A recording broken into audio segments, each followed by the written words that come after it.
Okay, so when I submitted this presentation, I had envisioned a roundtable, primarily because I needed to figure out what we could do and what everybody else was doing to try to fix the problem or the direction I think we're headed. With that being said, I'm going to present a little bit on what's going on at the University of Utah, and my hope is either during question and answer or throughout the rest of the day, some of you maybe can share some ways that you've solved maybe this problem. Over the last day and a half, it seems like this is a common issue. Pre-allied health is really kind of driving what we're doing in kinesiology. That's a bulk of our students. Matter of fact, it's not a new issue. When I presented this, I thought I've been to the last few AKA conferences, and in my mind, we haven't really talked about this too much. But as I was talking to Penny yesterday, 7 years ago, at this meeting in Dallas, she basically made this exact same presentation, pre-allied health, boon or threat to kinesiology. So 7 years ago, this was an issue that was raised. It was the theme of the conference. And in the last 18 months, as I've taken over as the director of kinesiology, now I'm dealing with it and trying to figure out the solution. So one of the things I've done over the last 3 semesters was to try to go into our introduction classes and get an idea of who they are, what their career aspirations are, why they're in the kinesiology program. So just last week, I did a little survey. We have 180 students each semester that are in our introduction class. And what I found, and not surprisingly probably to most of you, is that a vast majority of our students want to go into medicine, about 26%, physical therapy, athletic training, dentistry, PA, PA, dentistry, athletic training.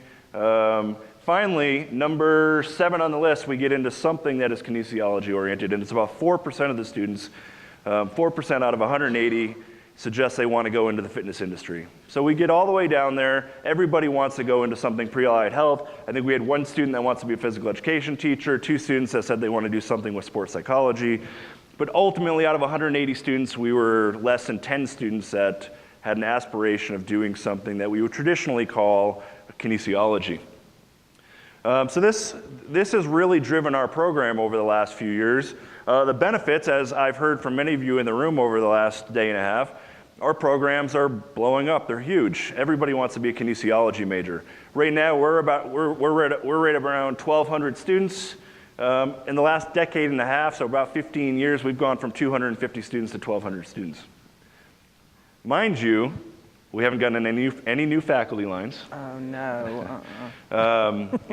So when I talk a little bit about some of the things later in the presentation, I'll preface that by some of the decisions to eliminate classes as a core may be because we're at 100 and something to 1 student to faculty ratio, and we just can't, or people leave and we don't have the resources to replace them. So the university loves us because we bring in $9 million a year in tuition. We get maybe $1 million of that. Our faculty have suggested that perhaps the quality of students has increased over the last decade and a half. Our graduating students, about 1/3 of our graduating students have a GPA over 3.5. 2/3 of the students are above a 3.0, and very few students, it seems like, are now below a 2.5. So that's either one of 2 things, I guess. Either we have better students or we're being less rigorous. I'm not sure which, but I'd like to think that the quality of the students maybe has increased. One of the other things that we've seen over and over again is these kids have desires to go into medicine or PT or OT. They want to get clinical or research experiences. So I personally get probably an email a week from somebody wanting to do research in my lab or with my group. So we've been able to increase undergraduate research pretty significantly. Our students, so as part of, we have a singular kinesiology degree, and in order to cater probably to these pre-allied health students, we've really developed a large flexible elective pool. This allows students to take, as I'll show you, I think on the next slide or 2, the 48 credits that are required or recommended for medical school, the 48 for PT, et cetera, et cetera. And students generally like this flexibility. The problem is, with adding flexibility, you take core stuff out of the requirements. This is not a great visual here, but you can see across the top, medicine, dentistry, PA, pharmacy, PT, OT, nursing, they all have a laundry list of requirements to get into those programs that are not kinesiology classes. So in order for us to cater to all these students, we have to figure out a way with sort of the demand from upper administration to graduate them in a reasonable time to allow them the flexibility to get through this program. So what are the concerns? Well, most of our students that are pre-allied health are taking 5 years to graduate. Some of them are taking longer than that. It's not uncommon for us to have kids that are 6 or 7 years into the program. They realize they want to go to PT school and they're short 9 elective credits that are required for the program. Now with this being said, I think this has been said a few times over the last couple days, that the actual percentage of kids that are graduating in kinesiology that are going to medicine or physical therapy, occupational therapy, pharmacy, dentistry, whatever it might be, is very low. So of those 26%, so 40 kids that want to go to medical school in the introduction class, probably 2 or 3 years from now, 4 years from now, 3 or 4 of them are actually going to get into medical school. So 10% of those kids maybe are doing what they want to do. So what do these other students do?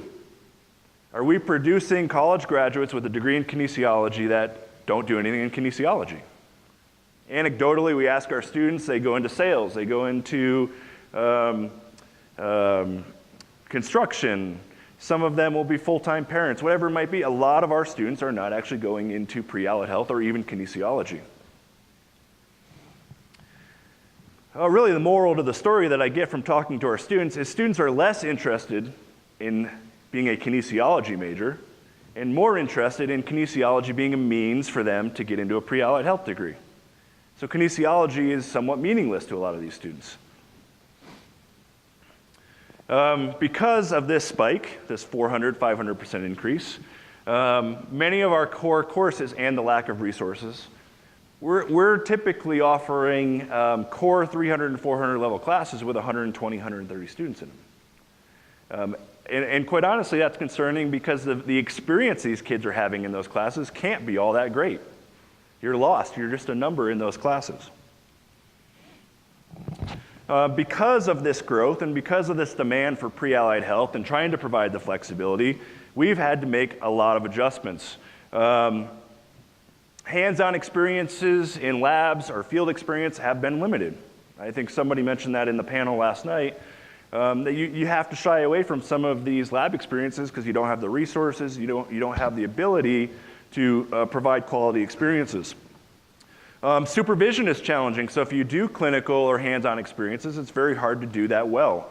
We have a clinical diversity experience in the last semester, and when we designed that 15 years ago, we'd have 20 or 30 kids. Now we have 80-something kids a semester out in the community, and it's very difficult to supervise that well, if at all. So a few things that we've had to do, and this is my challenge over the last 18 months as you're in your own world as a scholar and a teacher, and then all of a sudden you take a look at your curriculum when you take a leadership position, you're like, our kids aren't required to take biomechanics. We don't require motor learning or motor development. We offer those things. But over the course of the last 10 years, as people have left, we don't have the resources, the program has grown. Some things have had to become electives in order to get these kids out in a timely manner. So for me, I've struggled over the last year and a half. Are we actually a kinesiology degree anymore? Should we be called something else? Should we just be called pre-allied health and leave it at that? Other courses are not offered or combined, things like history, philosophy, the things that we all took as students. Resource issues, issues have led to those classes not even being offered. So really the moral of the story and the question that I'm more asking all of you, I guess, and we can have some discussion, this is my last slide, but how do we ensure that we're teaching enough kinesiology content or core courses to actually call ourselves kinesiology? You know, I've sat here and watched numerous presentations, and it seems like every single one of our universities has some pre-allied health track, and my assumption is all of those tracks look different than what we'd want a core kinesiology program to look like. But at the same time, as an administrator, where the university loves our numbers, how do we also allow the flexibility for this large student enrollment, the flexibility for them through electives to graduate in a timely manner?